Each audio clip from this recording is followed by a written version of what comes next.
One of the highlights of this year's Melbourne Documentary Film Festival is a feature documentary called Abby's List, a Dogumentary. And it's my great pleasure to be speaking to the director of Abby's List, Mark Sutherland. Mark, welcome to Movie Metropolis. Thank you. I was going to say that sounds vaguely familiar, what you're talking about there. It sounds like something I'd like to watch. And I'm sure a lot of people will want to watch it. So first of all, it's such a loving tribute to your dog, a whippet called Abby. How did it come about that you made a decision to make a film about your travels from the West Coast to the East Coast with your dog? Okay. And let me say one thing too, and I thank you for the kind words.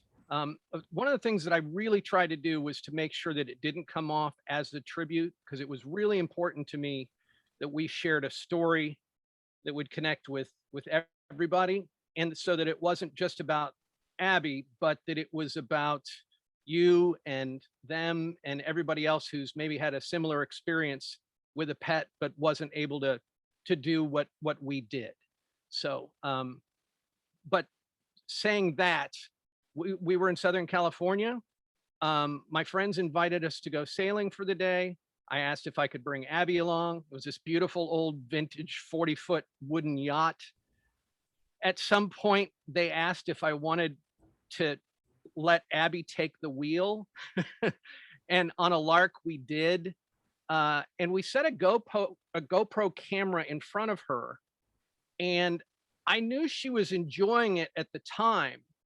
But it wasn't until we got home and I saw the video from the GoPro right in front of her, how much fun she was having.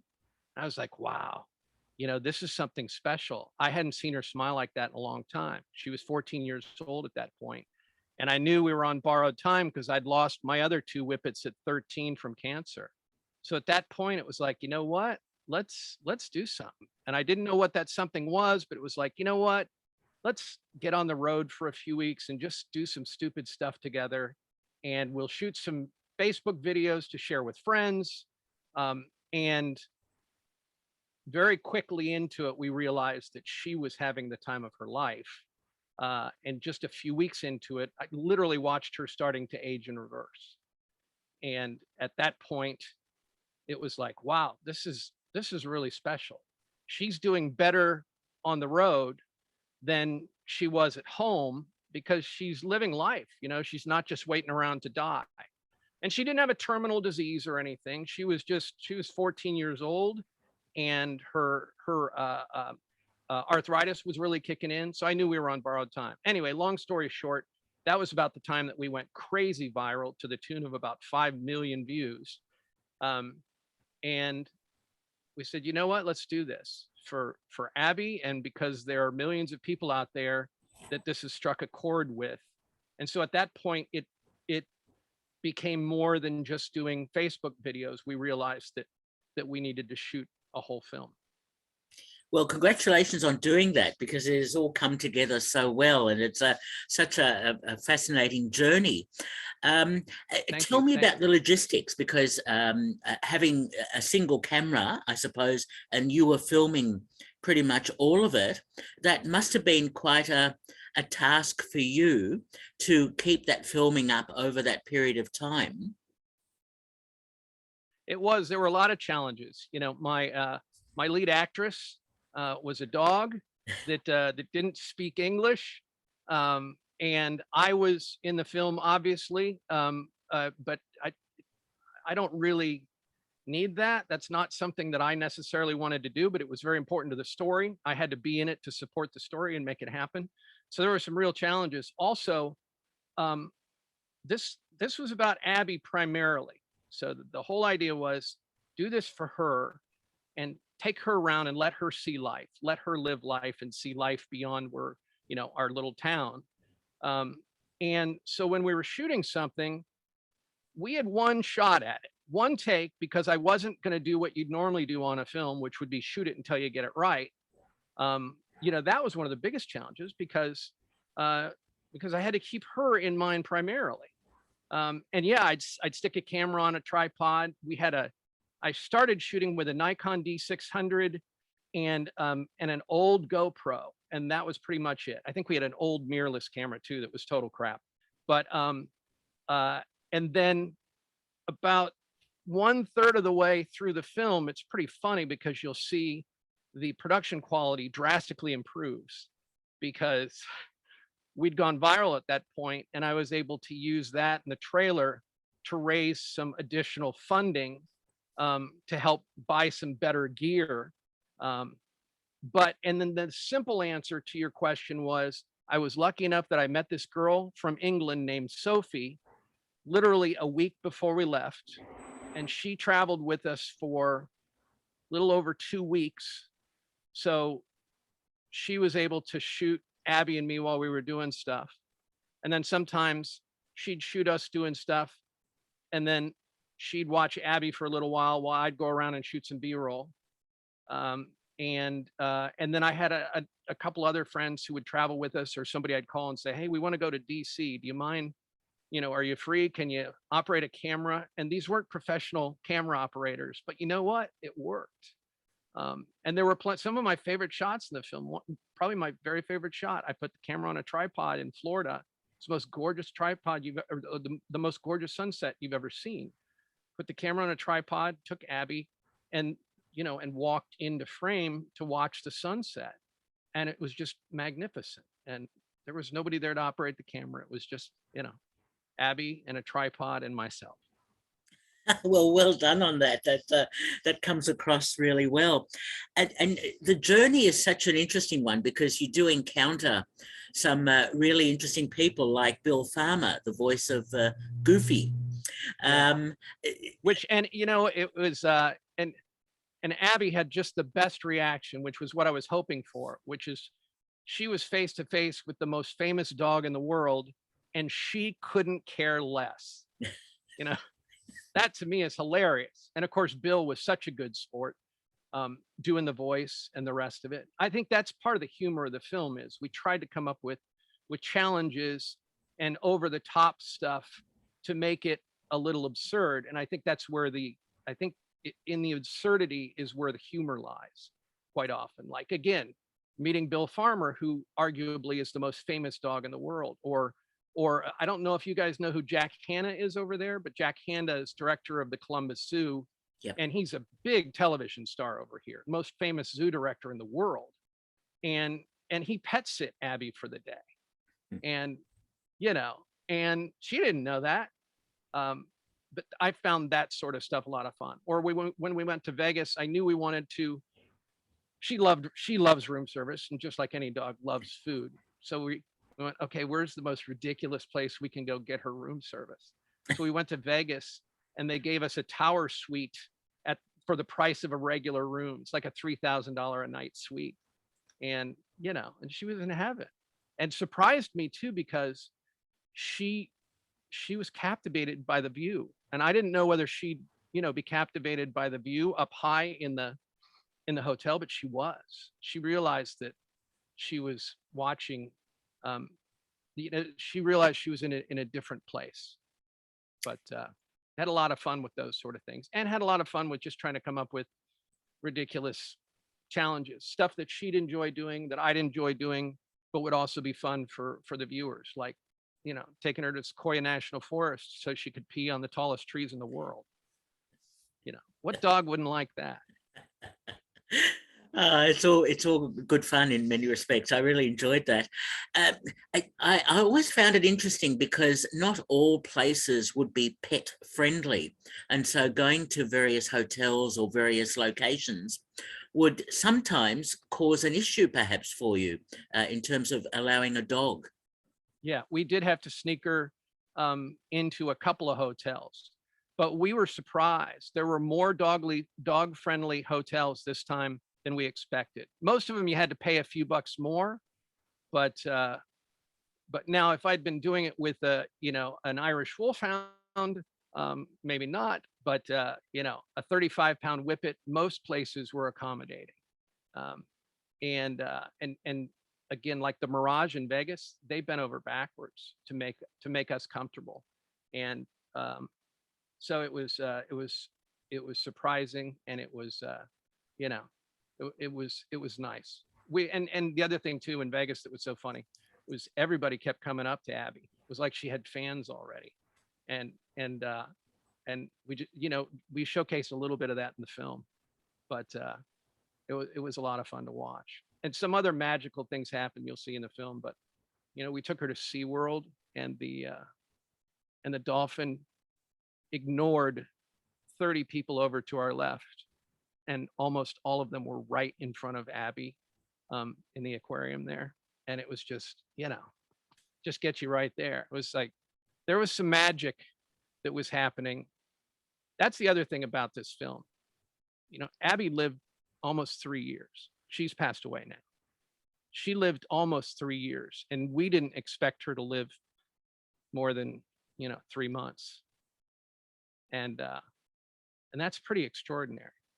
I talk about it a little bit in the film, not too much, but there's something about the human spirit or the animal spirit. If you get off the couch and decide to live life and really go out and live life, then I think life gives back to you. And I think we experience that in a big way, numerous times, and especially in the grand scheme of things, with her living so much longer than we ever expected. And that it changed the whole story arc of the film. Yes. And what a wonderful problem to have. Yes. And that really comes across so well, because it is a story about her, but it's also a story about you and your journey as well. I found that really so interesting, because so many pet owners and so on would identify, I think, very strongly with your own journey. Yeah, well, I appreciate it. I'd been in LA for over 20 years, and I was a little burnout, and my company had shut down about 6 months or so beforehand. So for the first time in my life, I was in this place where I could choose to do anything, but I wanted to make sure whatever I did next that I got right. And before I did that, I just wanted to take a little time for Abby and a little time for myself to decompress. And look, it changed the direction of my whole life. I never expected that. That's one of the cool things about it too, because, I started out doing this for her, and yes, a little bit for me as well, but mostly for her. And it's already given back to me tenfold. And we haven't even put the movie out yet. And I love the scenes where you're in Washington and you tried to get to the White House. I thought, I wish you could have got in. Yeah, well, and we tried. So we started this back in 2016. So it was the last year of Obama. And we tried to get in there, and they're like, nope, we're too busy because it's right before an election. Because all we wanted to do was for Abby to have a meet and greet with the first dog.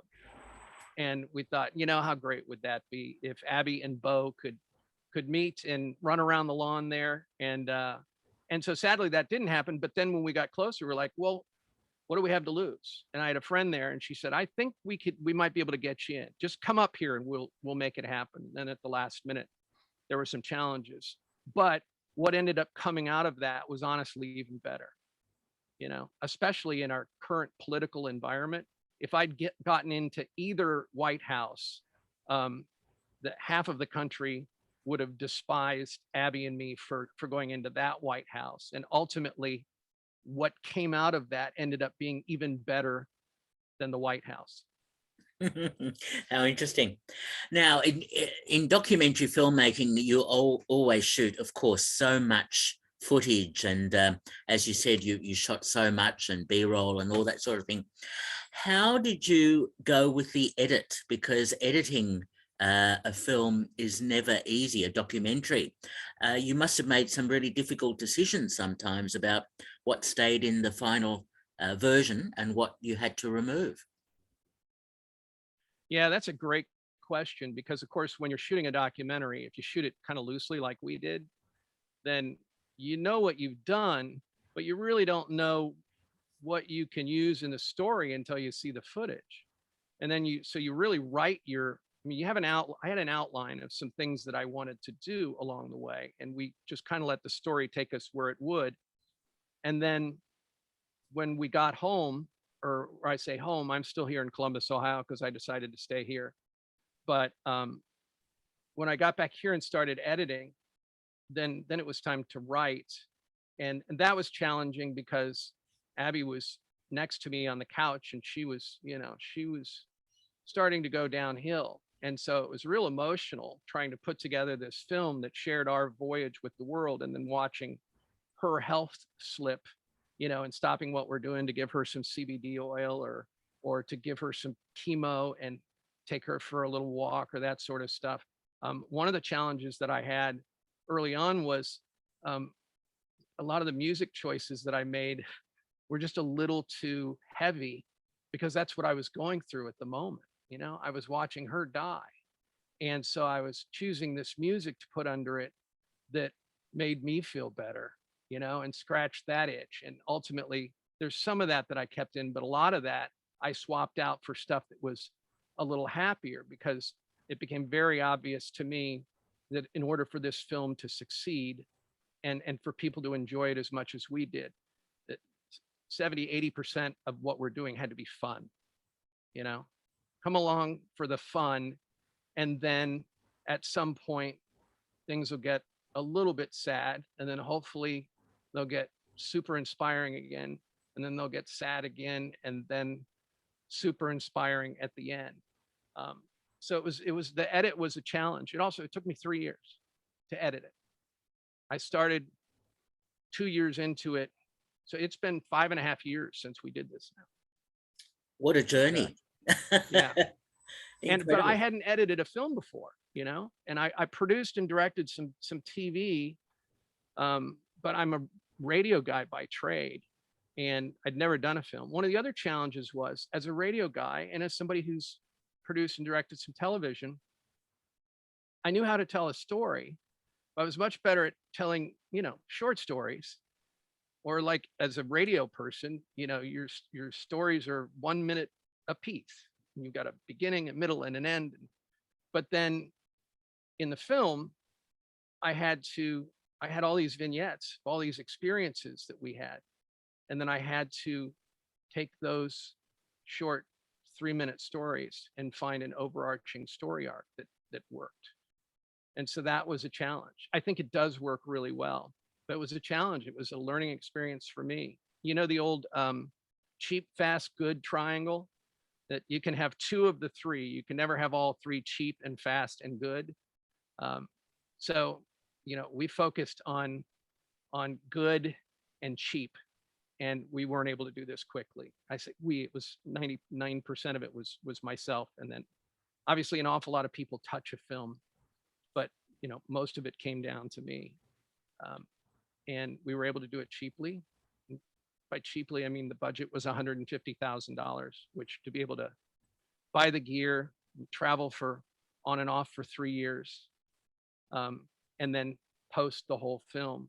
Especially, I think, a film that it was really important to me that this felt like a feature, and not completely like a documentary with a lot of talking heads. And not that there's anything wrong with that, but I just wanted it to feel like a feature. And so to be able to do all that for $150,000, again, it sounds like a lot of money, but as you know, from a film perspective, it's nothing. No. Well, again, congratulations on that. And we're seeing the film, Abby's List, at the Melbourne Documentary Film Festival. But have you also submitted the film elsewhere? Will it be shown in other places? I have, but we just started submitting it. So it's literally, the world premiere is going to be at the Melbourne Documentary Film Festival, which I'm excited about. And you know what? And they deserve it too. If it ends up doing bigger things, they deserve it, because they reached out to me 2.5 years ago when they saw the trailer and say, hey, that we're interested in this. And I didn't forget that. I kept in touch with them. So when I knew we were getting close, I reached out. And I thought that's pretty cool too, that they would actually take the time to reach out, see a film that they like, and And they didn't say you're guaranteed or anything like that. They said, we'd like to see a cut. We're interested. We think this is an intriguing story. So, but yeah, we're hopefully festival in New York, Los Angeles, Orlando, Birmingham, Rain Dance in London. But we haven't been accepted to anything else yet. We've literally just started submitting. So you're going to get the first crack at it. I hope you like it. That's, you know, I put a lot of time and effort and love into this and a personal story. That said, you know what? If it bombs, which I don't think it will, but if it bombs, I'm still the luckiest guy in the world, because I had an opportunity to travel the country with my dog for 3 years. And, you know, who gets to do that? Exactly. It will appeal, I think, to a lot of people. So rest assured, it will do well. Two quick final questions, Mark. First of all, are there any particular, maybe documentary films or filmmakers that might have inspired you in terms of making Abby's List? You know what? I haven't watched many documentaries at all, as crazy as that sounds.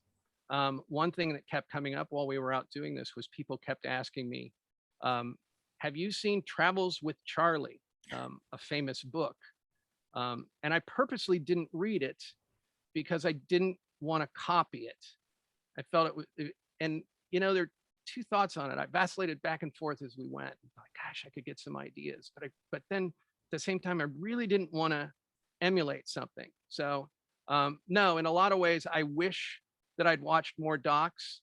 But you know, sometimes good things come out of being a little bit ignorant, that maybe we take a little bit our own path, which again is why I think it feels a little more like a feature than a documentary. It's still, you know, it's still a documentary, but I think it's kind of a hybrid. And I think part of that is because I'm not a skilled documentarian. Is that a word? I'm not skilled at making documentaries. So I tried to capture a story that I felt was worthwhile on tape, on film. And, you know, whatever that, my hope is it'll make people smile, and it'll make people laugh, and it'll make people cry a little bit. A good cry, you know. This is a happy, sad movie. Most of it's happy, a little bit of it's sad. If it's kind of like going to the doctor. If you know, if you go to this film and you don't feel anything, then you probably don't have a heart. Fair comment. And Mark, just to conclude, are you perhaps now working on another film? I'm thinking about it, but I want to get this out. I'm literally still editing at this moment, because I'll deliver the final cut at the end of the week. And so I'm not letting myself even consider anything else. I mean, I've got ideas, so we'll see how this goes. If this is well received, then I'll definitely do another film. I hope so. It would be a nice excuse to do that. And I mentioned Irish Wolfhound earlier. I'm seriously considering getting an Irish Wolfhound, and it would be an entertaining travel log to travel with, you know, a dog the size of a wolfhound. Not as easy as traveling with Abby, but I'll tell you, there was just something wonderful about it. And also just meeting people everywhere we went. You know, people love their dogs, and everybody told me a story about their dog too, which I just love, because they're letting me into their world when they tell me about a story about maybe a dog of theirs that passed away, or a dog that they have that they're so close to. And, you know, and that tells me that we're connecting. At least the story connects. Hopefully the film will connect in the same way. I think it certainly will connect with audiences, and it was great talking to you. We've been speaking to Mark Sutherland, the director of Abby's List, a documentary, which is screening as part of this year's Melbourne Documentary Film Festival. Mark, thanks so much for talking with me. Oh, thank you for taking the time. It's been an absolute pleasure. Thank you. All right, take care.